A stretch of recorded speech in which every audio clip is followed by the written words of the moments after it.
A lot of people that watch my channel think that this is like an impossible thing to achieve, but you are a cab driver and you've managed to achieve this in 3 years by just being sensible and having a grip on all this. Incredibly, I was working 2 full-time jobs effectively, but guess what's happened? It happens to your income when you're working 2 full-time jobs. It doubles. Take steps to becoming wealthy, that is spending less than you earn and making your money work as hard as you do. Then you will become wealthy. You hear it all the time, nobody in my family has been rich, I'll never be rich.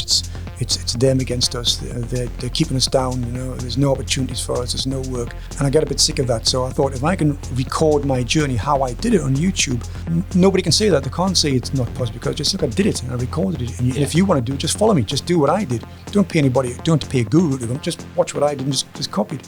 But if you're able to work, anybody can become wealthy. We're back, Series 2, thanks to our sponsor Shafrazul, who's also fighting entrepreneurs and fake gurus. Go check his channel on YouTube, link in the description. So welcome to the Not Another Dickhead with a podcast, Perry. How are you? Mike, I'm fantastic, how are you? Really good, really good. So I wanted to touch on this podcast series because I first came across your content maybe, 18 months ago, 2 years ago? Yeah, about 2 years now, yeah. And we spoke on LinkedIn. And I thought it was really interesting that you did Stupid is the Norm and how being stupid when it comes to money, handling money, wealth creation, was normal for everyday people. And then your story is you've become sort of financially free in 3 years. That's correct. So I'd love for you to sort of share your experience, how you got to this point and what you did. Yeah, thank you. Well, it all started, I come as a bit of a shock at age 55 when you're as old as me and you've worked for as many companies as I have, you have some pensions dotted around the place. And at 55, you're eligible to take them. So I've stayed in the same house for 25 years now. So my address remained the same. So when I was 55, a couple of pension companies wrote to me and says, hey, you can have those pensions now. I thought, great. And here's the value of them.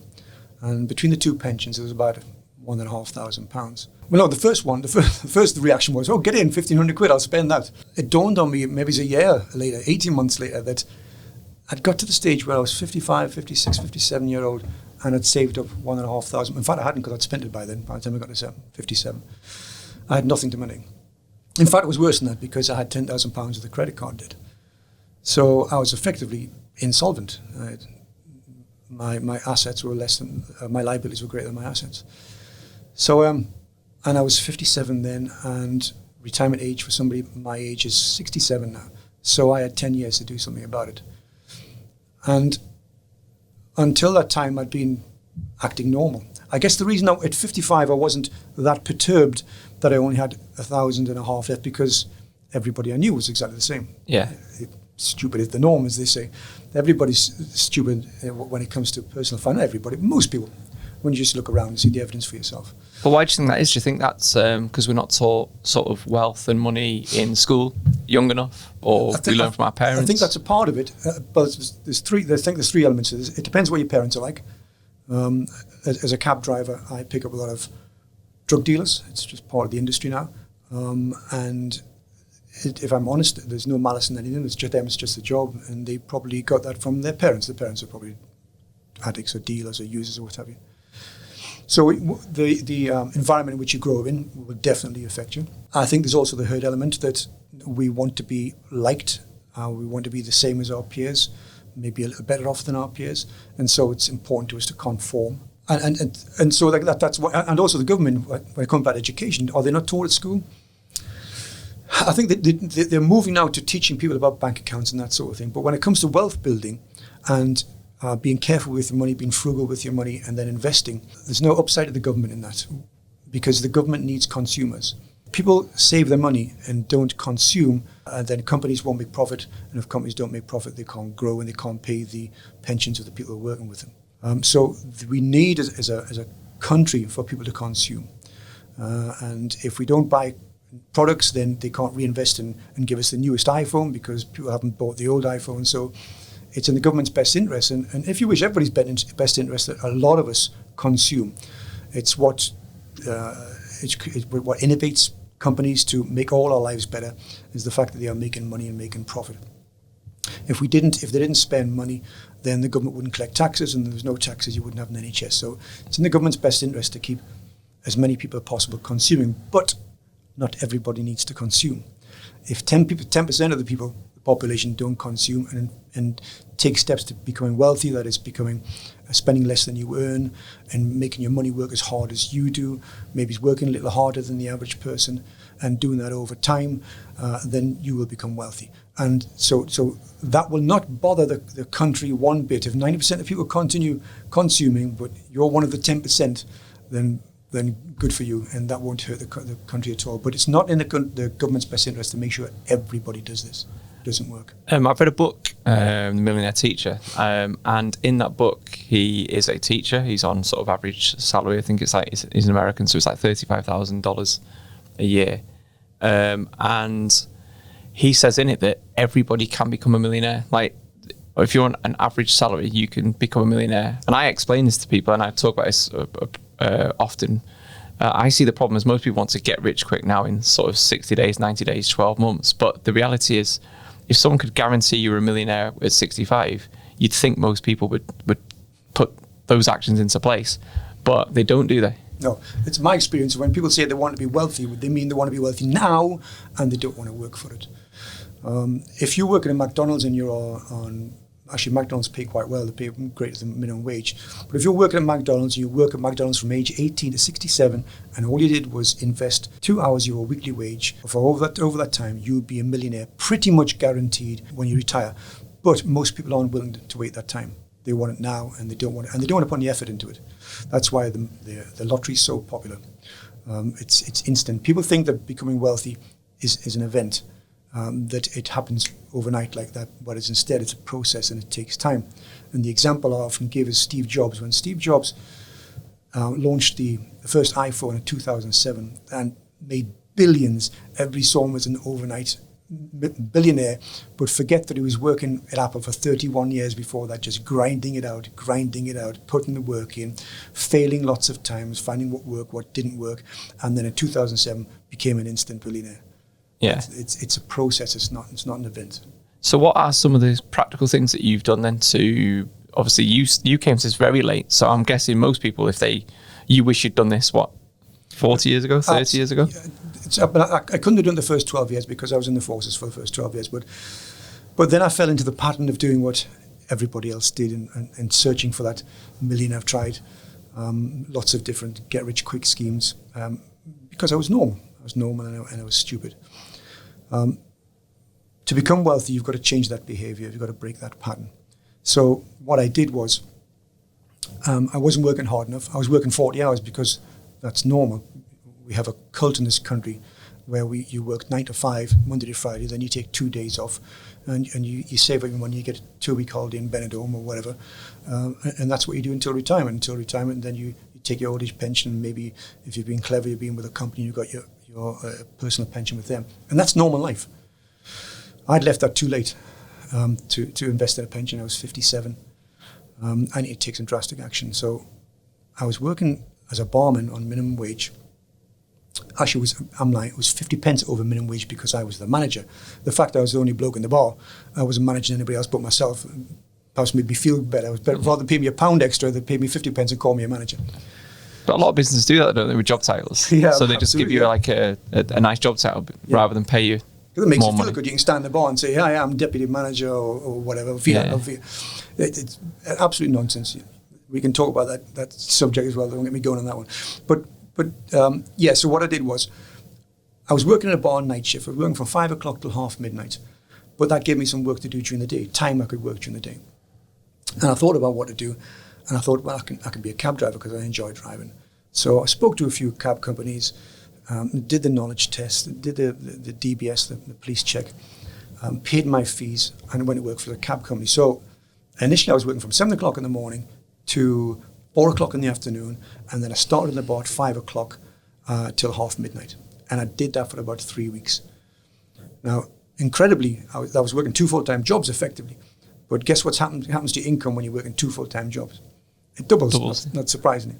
So what that allowed me to do was I could use my first wage from the bar to cover the costs of my living expenses in the house, my family, and the other full-time job wage I could use to invest.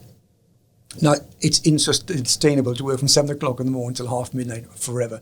And I did it for, as I say, I did it for about 3 months. And then I quickly worked out there was more money per hour driving a cab than there was in bar work. So I could drop the hours down and just work full time as a cabbie. So that was what I did. And I'm working about 75 hours a week. Start at 6 o'clock in the morning, every morning, 7 days a week, 2 days off a year, Christmas Day and Boxing Day. And at that time, so that what I moved from was, I doubled my income, which not everyone can do that because they have circumstances with children, what have you. But I was and still am saving about £900 a month to invest. And my plan was at that time, and the plans changed and the goals changed because that's what happens with plans and goals. As some things work and some things don't, so you have to adapt it. My plan was at the time to accumulate 300,000 in 10 years because I wanted to buy a nice yacht and then sail the world in the yacht. And I calculated that if I'd used a stock exchange, invested in an index tracker, grown on average about 11% because that's what the stock market's done since inception, grow 11%, then I would hit my £300,000. Turns out 10 years isn't enough time, which at all the time I had a lot of myself to do that because the stock market goes up and down. And whilst it might average 11%, sometimes in that 10-year span, it'll be a lot less than 11%. And so it became clear I wasn't going to hit my target. So I had to do something different. And I was actually watching one of your dickhead podcasts. You had a guy on who was an estate agent, a source of property. Yeah. And I thought that's what I need to do. I need to do that. Move my money from here, my plan change and move from investing to buying property. So I completed my first house in September this year, last month. So my savings then went from the £900 I'm putting aside from my business, such as it is a cab driver, to adding £400. So I'm now saving £1,300 a month. Then something quite unintentional happened. My best friend says, "You going for a drink?" I says, "I've got to see a solicitor, and then I'll come meet you afterwards." And he said, "You meet a solicitor? Are you in trouble?" I said, No, I'm buying another house." "Oh, I didn't know you were moving." I said, "No, I'm not moving. I'm buying another house." "What? You're buying another house on top of the one you've got?" I said, "Yeah." I said, "What are you going to do?" "I'll rent it out." So when I went through the figures with him, he says, "You know what?" He says, "I should have done that years ago. But I'll tell you what, I've got some money, and if I don't know anything about finance and solicitors," he says, "but if you use my money to buy the house, and then we'll do it up and we'll refinance it, and I'll take my money out, and then we'll have a house for free, and we'll do that." So that was quite unintentional. So we're at the stage now on that property. A month or 2 months after completing my first one, I'm now buying a second property, having not put any money into it. It's somebody else's money. And I think Wayne, my best friend, we and I will continue to do that. So that was quite unintentional. So at this point now, then you've got 3 revenue streams. You've got your wage from the taxis in a cabbie. You've got your money's in stocks and shares still. Yes. Yeah. Obviously, not drawing on that because you want the compound interest. Absolutely. So you're leaving that in, playing the long game. Yeah. And property. So already you've got 3 revenue streams. Yeah, I drip £100 a month into, and I've done for nearly 3 years now, into Vanguard index tracker. So I'm leaving that there. The 3 income streams. And again, that's simple because I speak to a lot of people because I do stocks and shares as well. Yeah. And people think, oh, you need to know loads about it, but it's not really. You can't get much wrong with it if you just leave it in, really. Like you said, 11%, like it's between 9 and 11, isn't it?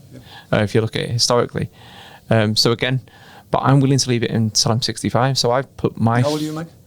I'm 36 now. More time than I am. Yeah, so I put my first lot of money in into the markets when I was 32. Right. And I've never touched it.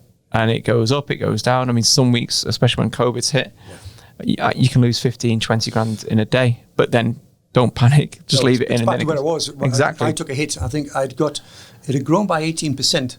From the money that I put in, it had grown by 18%, which is a great return over that time. And then COVID came and it lost the 18% and it lost another 9%. Yeah. So I was now in minus. But within, I think, 3 weeks, it went back. Yeah. It's incredible. But again, it's about maybe because we don't believe in get rich quick. So I look at it as like, I don't even think of that money. I don't think of that as my money. It just stays there. I don't even look at it. Don't even check it. And again, I drip feed into it every month. Yeah, direct debit. I see it as a bill. Yeah. Exactly right. Yeah, it's like the mortgage. It's got to be paid. Yeah. So, Well, I see all my savings investments as a bill. That's like a bill that gets paid first. Yeah, absolutely right. Pay yourself first. That's the old battle cry of the get wealthy people. So you're doing the properties. Doing the properties. So my bills, cards on the table here. My household bills come to less than £1,000. So that's with mortgage, gas, electricity, council tax. How we split the bills between me and the wife is she buys the food and the presents, and I pay all the household bills. So my liabilities are to pay those bills. So it's less than £1,000. So I give her the money from the business, from the cabbie, and I save, and that is £900. I've got £300 from probably the completed. That's £1,300. There'll be another £300 in 6 weeks' time coming with other properties. So that's £1,600. And in July next year, so what's that, 10 months' time, I did 12 years in the forces, and I get a small pension comes in where I get another lump sum, and I'll buy my third property in 12 months. Yeah. And on that date, I'll become financially independent. As long as I don't die in the meantime, on that day, I'll become financially independent. So, and then with the £300 pension, I'll be saving £2,000 a month. And then it's pretty much rinse and repeat from then on. And I think I've calculated that I think Wayne and myself will do something in property together, and I will continue doing what I'm doing here. And I've calculated that I'll get to, by the age 67, which is in 8 years' time, that I'll have 20 properties by then. So what I find interesting there, and I do this, you know your figures inside out. You know what your income is and your expenses. Yeah. Obsessed. But I would say 99.9% of people that want to get rich quick, or possibly watching this, don't really know how much they're spending, what they're spending the money on, what their liabilities are, what their assets are. I've got no idea about their net worth. Yeah. So would you say that's one of the key things to get a handle on? Without a doubt. I spent so many many years not wanting to look at the figures because they weren't good to look at. Even when I've had self-employed business in the past, and I knew I was losing money, but I didn't do the accounts because I didn't want to know. It was more comfortable not knowing about it. But that's changing, and I said earlier, you have to change your behaviour to become wealthy, to break the old pattern. And it's got the stage now where I do obsess, and this is only last night, because I was getting up early. I said to my wife, she's a nurse, she starts work at 7 o'clock, so she gets up at 6. I was leaving at 6. I said, look, I'll just sleep downstairs. So I was sleeping downstairs on some cushions, and I woke up believing that I'd made a mistake in one of the rental calculations, that I was making £400 a month, and I forgot to take off the management fee, which brought it down to $385. Yeah. And I woke up and grabbed my phone, which is by my side, and went through the figures, and I had made a mistake. So I had to change the monthly savings and drop by £15, which is crazy. But I'm like, honestly, that's the way to do it right now. Absolutely obsessed about it. Yeah, I used to obsess with it a lot, especially when I sold my business.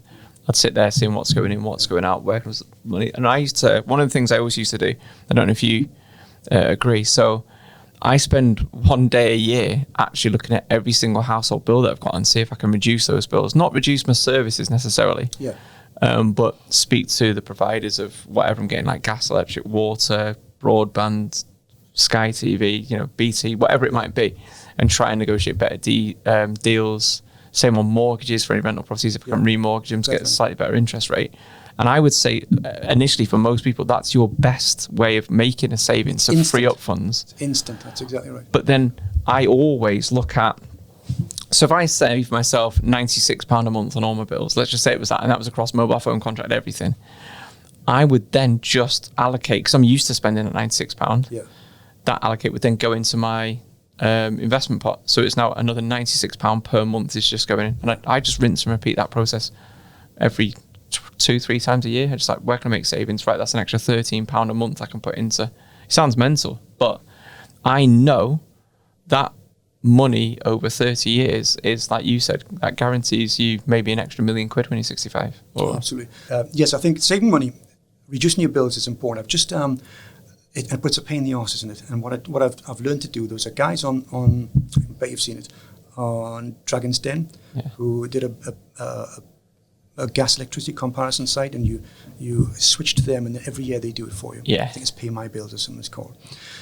And that's the easiest way. And I have arguments about this with other financial bloggers about the best way to create wealth. And because a lot of what you see on financial blogging sites are what I call coupon cutters, which is how you reduce your outgoings. And some of them take it really seriously, frugal freegans, and eat out of bins and live like church mice. The sympathy I have with them is that's the best way to start. If you're looking to free up money in your budget, is to go and do that exercise. Now, it is a pain, but with the internet, you can go on all the comparison websites. It's not difficult to do. It's certainly a lot easier than it used to be. And it's a great way to free up money for investment. It's instant as well. It's the difference in my head between offense and defense. It's not something that I support 100%. The guys who say, cut out that latte, that'll save you 140 times that a month, that's 30 quid a month. You take that 30 quid. But I think you've got to live a little as well. And I like coffee. So I'll treat myself with a cup of coffee in the morning regardless. And I always take the attitude that it's the difference between offense and defense. Defense is cutting your bills. It's important you cut your bills. It's the first thing you should do because it frees up instant money. But you have to concentrate on making money. Yeah. Because you're never going to get wealthy cutting your bills. Yeah. Never, ever. Nobody's ever got wealthy, become rich. Ask anybody who's wealthy or rich now how they do it. They never say cutting the bills. Never. Yeah. They've got to create income. And I always concentrate on the creating income side of things. Yeah. Because the upsides are bigger. I can increase my income by £100 a week just by going and work another 10 hours in the cab. Yeah. But I couldn't reduce my bills by £100. There's a finite amount of I can do to reduce them. I can't reduce them to zero. Yeah. They'll get down to its minimum. But on the other side, which is the income side, that's infinite. I can generate as much income as I need to. Yeah. So what would be your top tips for someone that wants to increase their income? Because I know a lot of people that watch my stuff are have been burnt by get rich quick. Would you say invest in books, your own learning, rather than looking to a guru for a shortcut? What would you say is the best thing? Or some people like a guru. Some people like face to face, don't they? They think they're going to get more from it, and I think more importantly, they think someone's going to do it for them. They go to this guru and he'll show you how to do it. He'll say, just put your money here, or she'll say, they tend to be men, by the way, put your money here, and then don't worry about it, and we'll sort it out for you. There's an element of hard work. When I mean hard work, I don't just mean graft. I mean you have to do stuff yourself. It won't get done for you. And so paying money for a guru, I think, is a false economy because he won't do it. He'll tell you how to do it, maybe, but ultimately you've got to go and do it yourself. So you need to educate yourself. Here's what I say. People tell me you can't own a super yacht. And I say, well, yeah, you can own a super yacht. Well, no, you can't. It's not possible. Nobody in my family's owned a super yacht, so how can it be possible for me to own a super yacht? My logic goes like this. Okay, super yachts exist. We see them on James Bond in the Monaco Harbour during the Grand Prix, so we know they exist. And we also know that people own them because they're not sitting there ownerless. Somebody owns them. So super yachts exist and people own them, so it is possible to own a super yacht because there's evidence there. The only difference between you and the person owning a super yacht is knowledge. Yeah. He knows how to own a super yacht and you don't. But if you knew what he did, then your behavior would change because you would act differently. And that comes down to the education. It's important to educate yourself. A lot of the secrets are hidden in plain sight. It's not a secret. You don't have to go to a guru. You don't even have to read a book because you'll know what to do. And you have to spend less than you earn. So you trim your budget down as much as you can. So there's a big gap between what you're earning and what you're spending. Some people call that disposable income. I don't like the word disposable because it suggests it's to be disposed of. I like the term investable income required. So you can make your investable income as much as possible. And then you take that money. And if there's not enough money there for it, you need to generate some more money. So some great ways of doing that. If you like driving, loads of driving jobs around, especially with COVID near, driving companies can't get enough drivers. They're desperate for them. They're all fighting each other for the drivers, even if it's just delivering pizza. I've got a friend of mine, he delivers pizza, he's done it for years, £90 a night, does it 3 nights a week, makes £270 a week. £270 a week is life-changing to a lot of people. Now, if you didn't spend that and you invested that... So that's on, so he works his normal job and then does the pizza 3 nights a week? Yeah. Thursday, Friday, Saturday, that's what he does. So £270 a week. That's pretty much what I do. That's pretty much my investment sum. Yeah. So you could become, if you did that for 3 years and did what I do in my YouTube videos, then you could retire in 3 years. Potentially, if that's what you want to do. So you need to cut back your bills, do a little extra work, and make the money, and then you've got to invest the money. There's only so much. If you just save £300 a month, you would never get anywhere near the target that I was hitting. You've got to make that money grow and work as hard as you. Yeah. So then, where are the options for a normal guy, a guy who's not particularly skillful like myself, no qualifications, not much of an education? I left school at 16. There are three ways. As far as I know, and please let us know if you can think of another one, there are only three ways to make a lot of money: stock exchange, property, and selling a business. And I can't think of another one. So let's say you're not entrepreneurial, not everybody is. So therefore your options come down to the stock exchange, and that doesn't have to be complicated. Index trackers. If you wish, I've got a book on my website, stupidisthenorm.co.uk, free ebook called The Only Guaranteed Way to Become Wealthy in the World. And that goes into index trackers and how somebody young can guarantee to be a millionaire when they retire. So check that out. It's absolutely free of charge. Property is the same. Property is the only way I know that a normal working class guy can make a lot of money and not need an awful lot of skill. You don't have to go to a property investment course. There are guys who... I'd argue you're probably better off not going to property investment because if you're paying 12 grand a year for mentorship, that 12 grand could have been your deposit. Exactly, and also you'd learn more in that 12 months actually going through the process. No question about it. I'll tell you, there's actually a guru, and everybody who's watching this will know this guru because it'll be on the high street. And this guru, if you tell him what your budget is, the deposit was 15,750. There were some finder's fees. It came to about 20,000 quid. So if you go to a guy on your high street who you'll know, and you say, I've got £20,000, what I want is a property that will kick out £525 worth of rent. And that person will find you the property and he'll do it free of charge. And that person's an estate agent. Yeah. Because that's their job. You don't need a guru to do that. Oh. Just bring the guy, we'll do it for you. And if you want, and if you can't be bothered to manage it, as I don't, by the way, if you can't be bothered to answer the phone to someone who's got a drip and tap in one of your properties at 4 o'clock in the morning, then he'll do that for you as well and charge you 50 quid a month. Yeah, I don't manage any of my own properties. Would you? I pay a management fee. Absolutely. Yeah. Could you be bothered? No. And I did the same as you. Probably it might sound boring, it might sound not very sexy, but I've never sold a house. This is like one of my. I'm quite proud of that fact. Yeah. And I've still got the first flat that I ever moved into. I still own that flat.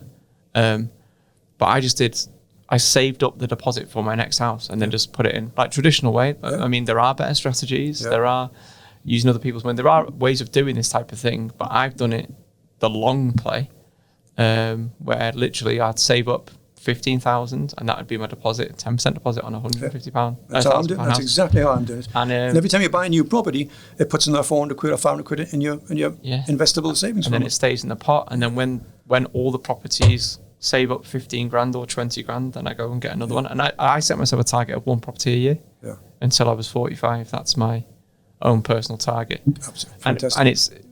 And it's a sustainable, not greedy. It's just to make sure, and the plan is that they'll all be paid off, all generating income, and that would be my retirement pot. I've been lucky enough to have had a business that did well, that helped me accelerate that in the last couple of years, but that was I never thought I could get rich quick, 12 months, 6 months. And I didn't believe that a stranger that I didn't know, I'd never heard of, would be shouting at me from a YouTube advert promising to make me rich for £2,000. Yeah. And the property guru is always trying to find new ways of playing this model when it's not a difficult model to follow. You just save up. It took me 2 years. The first 2 years of my journey was to save up enough for the first deposit. Yeah. And then the time it takes to save up future on becomes less and less and less. Have you never been tempted by those sort of like adverts or claims, especially when you were younger? Or was you not even interested? You know what?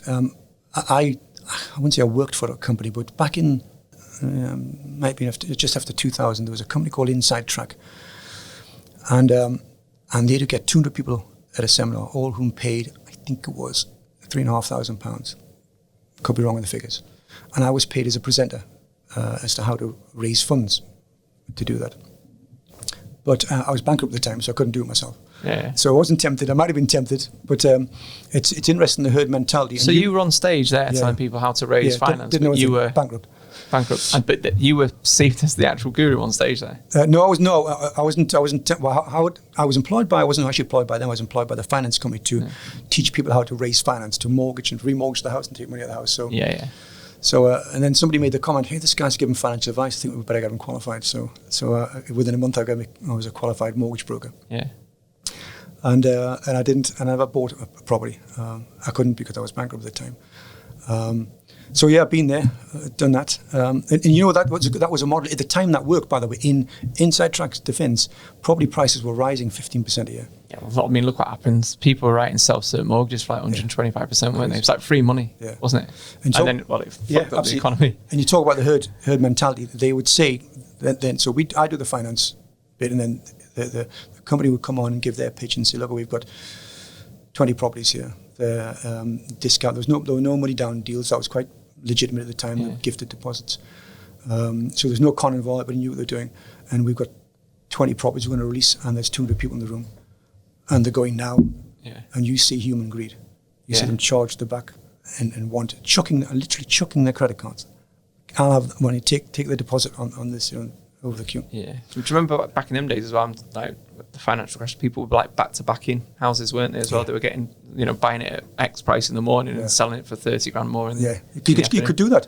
And it was crazy. And valuers were almost complicit because they were on the tape, weren't they? Yeah, they didn't care. I mean, then I went into financial services as a broker, and we said, tell the valuer what we're buying it for. So we're going to buy it, and pick your own number. And I would just value the property, what I thought was worth, add the cost of a Ford Fiesta on the top, and the valuer would just say, yeah. And why not? Because the property was rising at 10% a month, some of it. Yeah. And so he could never be wrong. Now they don't do that because the valuers know that the lender will sue them if they get it wrong. Yeah. So they're very, very cautious now. So those days are gone. But the gurus are always trying now to find different ways of doing it. They'll teach you converting commercial properties into domestic properties, and if you've not been involved in property before and you're going to get involved in that game, mate, you're going to come. Well, that's what my biggest issue is with a lot of these things. It's like you've got no experience in this game now, and then you're trying to find a loophole. And even say with when you said about other people's money, it was all right because you've been in the process before. But if I go to a 2-hour course or do a 2-day course, and then I set myself up as a property source and we can do joint ventures, and I'm asking you to put the money in, I've got absolutely no experience. So there's no risk to me. Yeah. But I'm literally learning with your money, and I might get it wrong. And I don't that doesn't sit right with me ethically. I don't think I could sit there and say, I'm a property sourcer, this is how the deal stacks up, blah, blah, blah. You put your money in. Yeah. Because it might not stack up like that. I don't know. I could have been wrong on my figures. I do use a property sourcer for the first one I bought. So is this in the northeast? Yes, it's in Teesside. I'm actually looking at using a property sourcer in the northeast for an episode coming out on my YouTube channel. Actually, you've done a promo video for him. Is that the same person? Yeah, Matt. Yeah. That's who. Great guy. Yeah, that's who I was going to. I found him because when I had to change my plan from investing in the stock exchange to remaining on target, because you'll do that when you have a plan. It won't work. It never works straight away, perfect all the time. Yeah. When I was in the forces, they had a saying that the battle plan exists only till first contact with the enemy, because the enemy doesn't fall in line with your plan. You may wonder, so, and that's life, isn't it? Life will just come back at you. So I thought, God, I need a new plan here. This stock exchange thing isn't working. And then I saw the promo that you did with Matt, and he's a great guy, and I was happy to pay him his money because he got me a discount, probably 10, 15 grand discount on the property, on the value of the property. Now I've told him that it's not important to me, discount. And that's what some of these gurus do. You need to build your profit in the front and get 10% off. Yeah. My argument is, mate, I'm 60 next year. I'll be dead by the time the mortgage finishes. Yeah. I'm not going to see the value. My kids might, so I'm not worried. What I want is the income. It's the money that comes from it. The cash is king. When the income's coming in, the growth will take care of itself. And if I realise it at some point, that's fine. If I don't, it doesn't matter. It's the income that matters. And you don't need a guru to tell you that. So do you go interest-only mortgages as a set rule? Yes. Yeah, I've got a mixture. To be honest, I need to run through, and I'm in a position now where I've got 7 properties in the UK. I've got 1 in Spain, which has been a nightmare. Obviously with COVID, I've had 12 bookings. Yeah. So that's an €800 mortgage every month. Yeah. And I had 12 bookings cancel over the summer. So instead of that making me €12,000 this summer, it's cost me 8, so that's a 20 grand dent into my money. And is that because in Spain you have to have a repayment mortgage? No. The bank. So I've got a Spanish bank account. I've got a Spanish mortgage with Sabadell, which is the bank over there, and they offered if I wanted to go interest only, but I just said, "Oh no, I'll keep the repayments up," because I've not gone too tight on my numbers. I ring fenced 2 years worth of mortgage payments and put it in my Spanish bank account because I thought worst case scenario, it's covered regardless. So then anyone that stays in there pays into my Spanish bank account and it covers the cost. So it's just unfortunate. And so the last 2 years have been tough, haven't they? Because of Brexit, number one, uncertainty in the markets, and then you've got COVID as well. So it's fucked up a lot of the investments. But because I've not panicked, because I'm not right on my ass, and I've got my other stuff in order, I can ride it out. And that's what anything I invest in, I think of them as minimum 15-year investments. So I'm not looking for quick wins, or it's like, will this be worth a lot more in 15 years time, or 20 years time, or 25 years time, 30 years time in terms of my stocks and shares. So that's what I've done. I'm like the most boring person with money. Boring is good, boring works. I think the difference obviously between the repayment side and the interest only is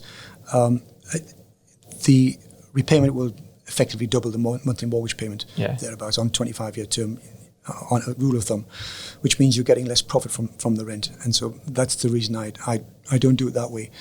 I will be going interest only. On the one that I was looking at possibly doing with Matt, I was going to go interest only, and I might start doing some interest only stuff in the northeast just to see the difference, compare it. And the way, because they've changed the rules on how you declare taxes, how you pay taxes on these, you used to be able to offset the mortgage against, which you can't do anymore. So some people say, well, buying a limited company. The problem with buying a limited company is you're limited on mortgage provider as well. Yeah, you are, and the interest rate's higher, which again reduces the amount of profit you're making.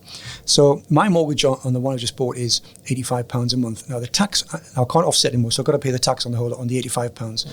Well, it's 24 quid. Well, but I'm getting £400 a month rent. Bite the bullet on the 24 quid. Don't need a limited company. Just go and do it and just pay the tax on it. And you can do that in the northeast because you can get. It was a 2-bedroom property. I think it was 60. I've got the figure 63,000. I might be wrong. I paid for it, but it's a 2-bedroom. Immaculate property, hard stand in the front and rear, so no managing gardens and things. Didn't need any work to it. Moved the tenants straight in. The one I'm buying right now is 67,000. That's a 3-bedroom terrace. Again, absolutely immaculate. Doesn't need much work doing it at all. So, and you can only get those in certain parts of the country. So I'm paying 85 rent, I'm being paid £525 rent, £85 mortgage. The tax thing, the limited company thing, or not buying with a limited company only works when you've got those sort of values, when they've got great rent and very low mortgages. And the mad thing is, a lot of people that watch my channel think that this is like an impossible thing to achieve, but you are a cab driver and you've managed to achieve this in 3 years by just being sensible and having a grip on all this. It's one of the things I wanted to do. You hear it all the time.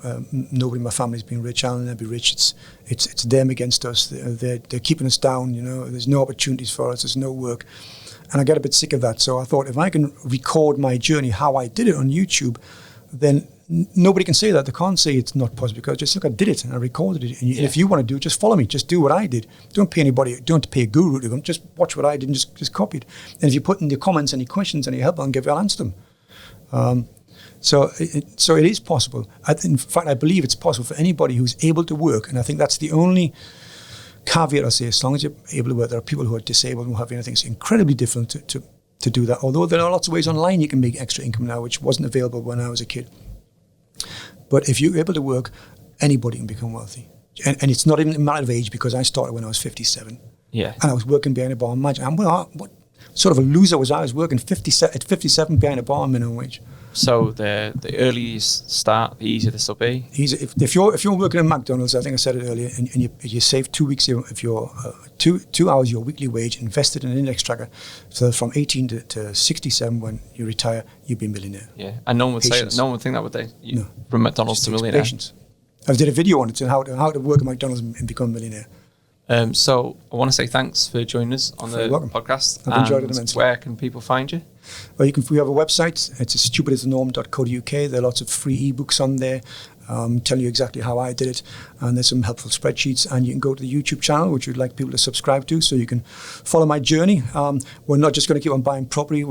My best mate and I, we're going to buy a franchise next year, so you can watch that, see how that goes, whether we fail, whether we succeed. Yeah, I think that's the kind of concept we need. So you've not been tempted to be on stage selling it to us for 1997, get us to rush to the back of the room? No, I want to step away from that. I don't want to be someone, what I hate is is what they're doing to Robert Kiyosaki now, where he is this rich dad, poor dad, and it turns out the story is a complete fabrication. Rich dad never existed. Some journalist went to dig around his hometown because he's quite specific about this who the guy was, where he lived, what he did. never existed. Now we have to put a disclaimer on his new stuff. And I didn't want myself to be like that when in 10, 20 years' time, the people say, yeah, that guy talked a lot of shit back then because it wasn't true. Just a normal bloke doing normal things, and it's worked for you. Yeah. Cheers, thanks so much, Perry. You're very welcome, sir.